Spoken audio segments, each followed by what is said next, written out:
Hello, my lovely viewers.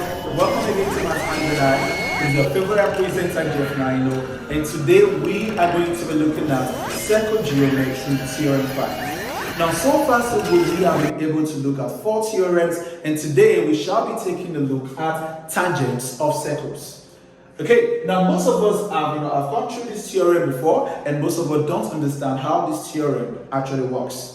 Now, before I will start explaining, let me explain to you what it means for lines to be tangent to a circle. Now, a line or a chord is tangent to a circle when it touches any part of the circumference of the circle. So, if for instance, if I have this as a circle and then I draw a chord, now there is no tangent here. There is no tangent. All I can see here is a chord dividing the circle into segments. But if I should draw another circle, okay, and then I draw the line here.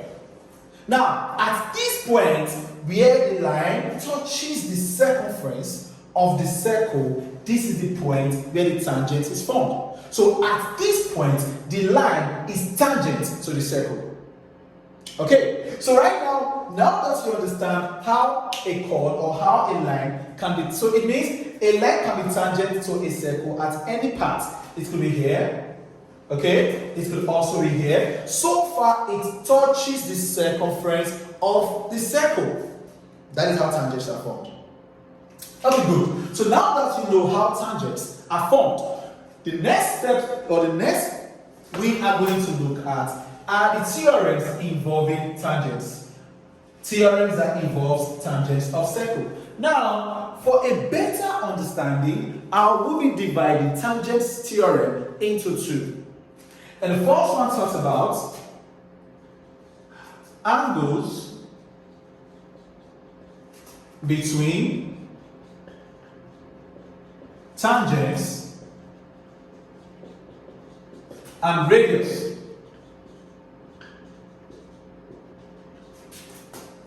of a circle is 90 degrees. That is the first theorem we are going to be looking at. Angles between tangents and radius of a circle is 90 degrees. Of course, we know what tangents are, and of course, we know radius. Radius are lines that are drawn from the center of the circle to any part on the circumference. Now, let me use a diagram to illustrate this theorem so you get a better understanding. Okay.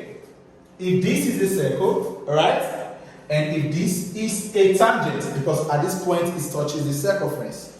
Alright, if this is the center of the circle, and then I draw a radius down to this point. Now, according to this theorem, it says that the angle formed between the tangent and the radius is angle 90. That is what the first theorem is talking about. The angles formed between the tangent and the radius is angle 90. So if here is angle 90, it means also here is angle 90 degrees. Alright, so this has to do with the first part of the theorem. Now, the second part of the theorem says,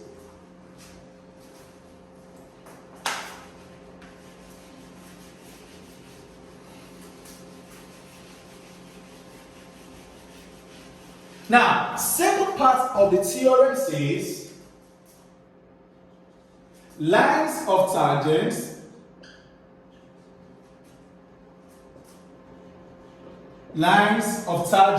meeting at a point are equal in length.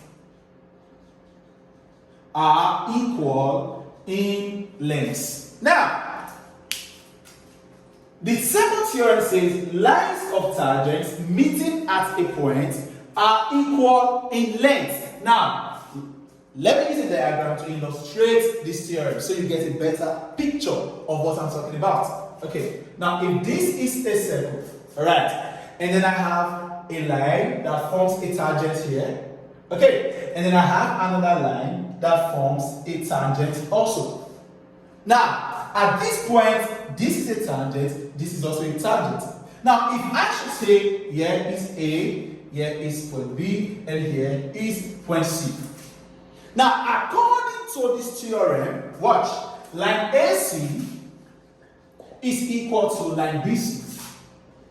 That is the theorem, because it says that lines of tangent that meet at a point, the lines are equal in length. So it means line AC is equal to line BC. This is what the theorem is talking about.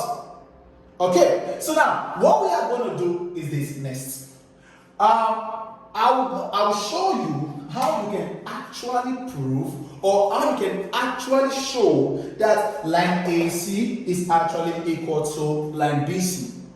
Alright, and after I do this, we are going to solve a question for today to call it a day.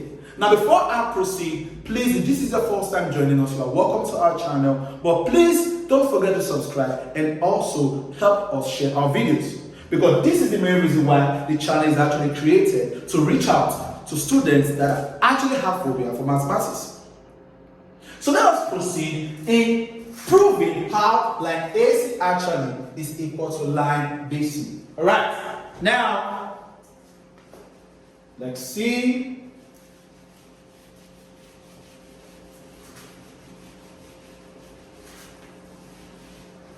Okay, let's draw again. Okay, alright, now if I have, I'm sorry, they have to be tangents for the theorem to hold. Now if I should draw a line, good, tangent, and then I draw another line here, also tangent, alright. And then, if this is the center of the circle, now if I draw another line here, automatically this is a radius. And if I draw another line here, down to this point, to the other tangent, it is also a radius. Now watch, if this is A, and this is O, and this is B, and this is C. And then let's draw a chord connecting A and B. Okay, now this is line AB. Now what we want to prove here is that we want to show that line AC is actually equal to line BC. But before we are going to do that, this is what we're going to get. Don't forget that line AO is equal to line BO. Why? They are both radii. Right? This is the radius and this is the radius. It means this part is also equal to this part. Alright? Now, don't also forget that at this point, this is an angle 90. So it means angle OAC, angle OAC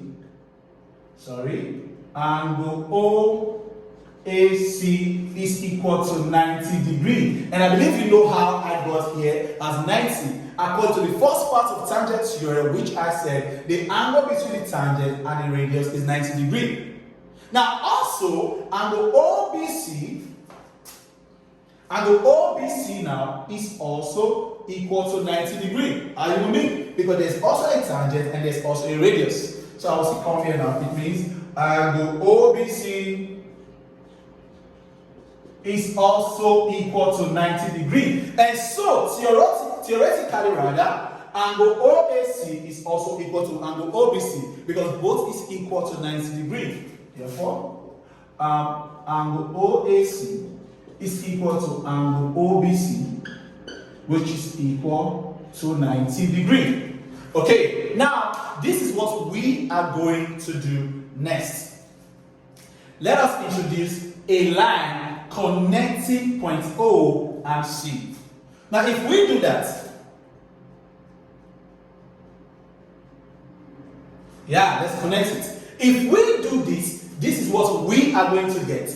Line OC, which we just introduced, we divide this diagram. Normally, AOBC together is a quadrilateral because it has how many sides? 4 both sides. But now that we have introduced line OC, it has divided this quadrilateral into two right-angled triangles, which are AOC and BOC. Now, if we should draw another diagram again representing these two triangles, watch. Okay, we have this, and then we have this. Okay, don't forget here is angle 90, here's A, and here's C, and here's O. Alright, don't forget, and also don't forget here. Okay, here is the radius, don't forget that. Now let's draw the other one. Alright, now we have this, and then we have also this. Alright, now here is O also, here is also C, and then here is B. Okay, now here is also angle 90, and here is also equal. Now, let us produce. If you notice very well, you will see that these angles, these triangles are congruent. Now, if you understand congruent are triangles that actually have the same sides and the same angles. When two triangles have the same sides and the same angles, the triangles are congruent. Now, you will notice that line AO is equal to line OB. Also, line OC is equal to line line OC is also equal to line OC because line OC is common. And then, now, there's an angle 90 degree here at A and there's an angle 90 degree here at B. So it simply means that according to arrow HX of congruent triangles, arrow HX of congruent triangles simply means right angle side. They are both equal at right angle, not only right angle side alone, they are also equal at line AO and line OB. So if these two triangles are congruent, it simply means that line AC is also equal to line BC, which was the proof that we started with. We said we want to show that lengths of tangents meeting at a point are equal to each other. So you see, this is how I went about showing that line AC is actually equal to line BC. Yes, you see, sometimes math seems difficult, but when you listen and listen again, you see that yes, there is really nothing difficult about mathematics. Alright, so now this is how we can go with the proof. So we are going to solve a question, and with this example, we call it a day. Alright.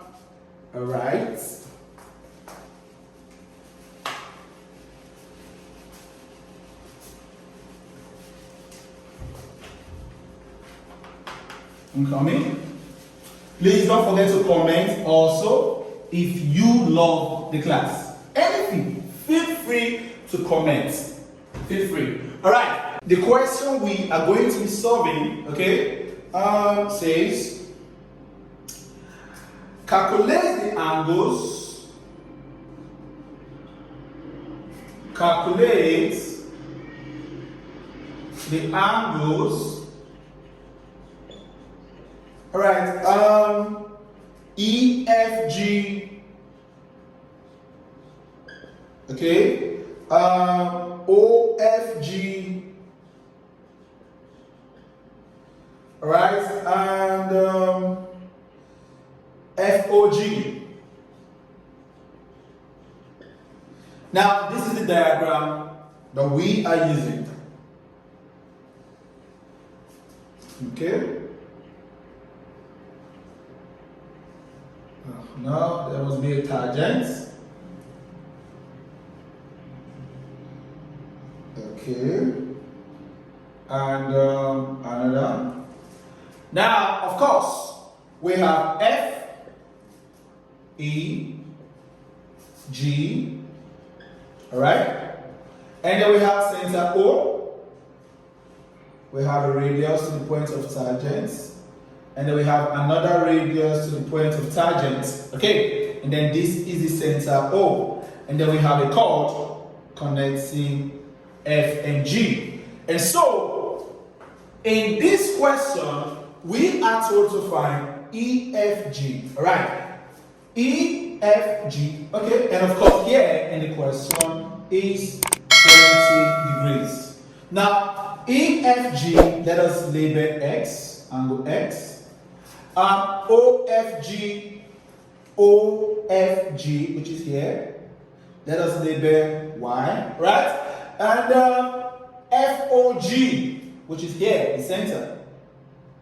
Let us label N. Alright? Now, we are going to apply the two theorems which we have learned in solving this problem. So please, don't be in a hurry. Listen and see how I can apply the theorems above.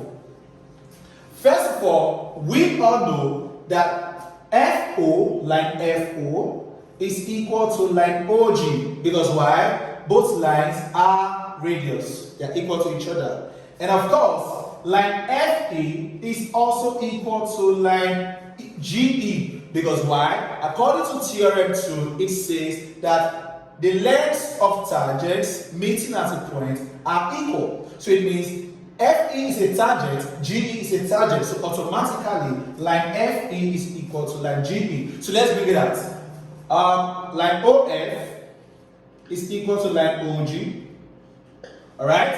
And if line OF is equal to line OG, it means that the base angles are equal according to isosceles. So let's leave that. And also line FE is equal to line GE. Okay, now, which is the best we can solve first? I think X is the best for us to get first. Why? Let me tell you why. X in triangle EFG. Triangle EFG is an isosceles triangle because both sides are equal. So if both sides are equal, it means if F is X, G here is also F. Base of an isosceles triangle are equal to each other. So it simply means that, okay, let's begin. Angle EFG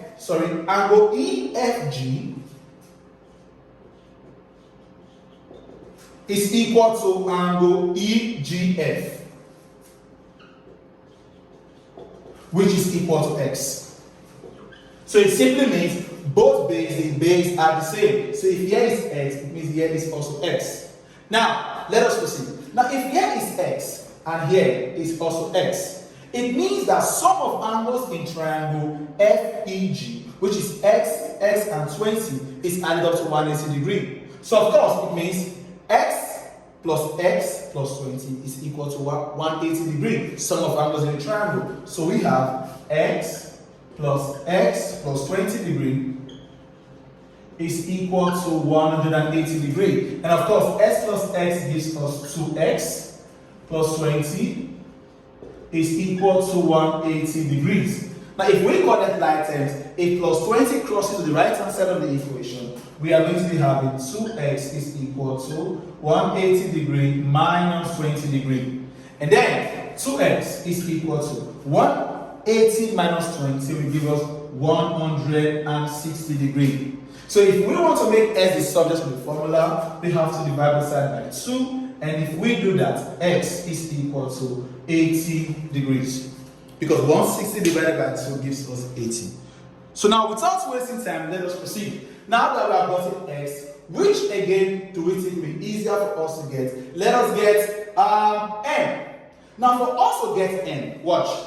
Don't forget that OFE, angle OFE is equal to angle OGE,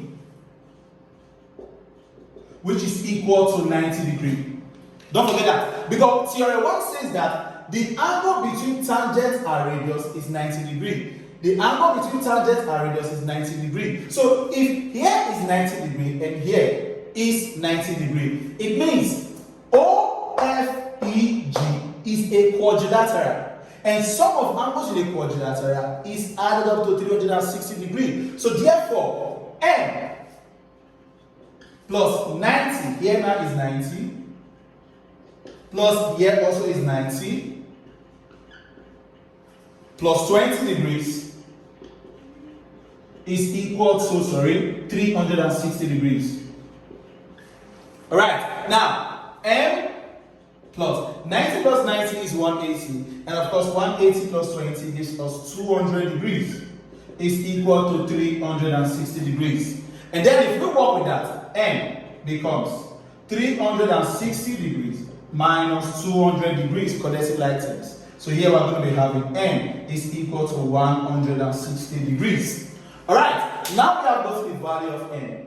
What next are we looking for? We are looking for the value of y. Now class, the best way for us to solve with y is for us to make use of, let's see, okay, it's for us to make use of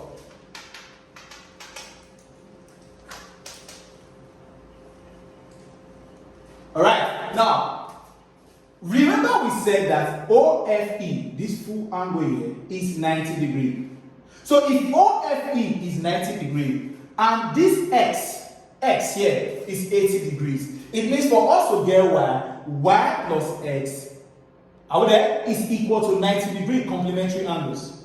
Complementary angles. So y now plus x is equal to 90 degrees. But we said x is 80 degrees. So we have y plus 80 degrees is equal to 90 degrees. If we should connect like terms, y becomes 90 degrees minus 80 degrees, which means y is equal to 10 degrees. So these are the values for x, y, and n in the diagram for today. So you see how we can apply the two theorems which we started with, and how we can also show that lengths of tangents meeting at a point are equal to each other. So class, we have come to the end of today's class. I hope you have learned something new. Please don't forget to subscribe if you are new here, and also please help us to share our video. Till we meet again in our next class. Bye for now.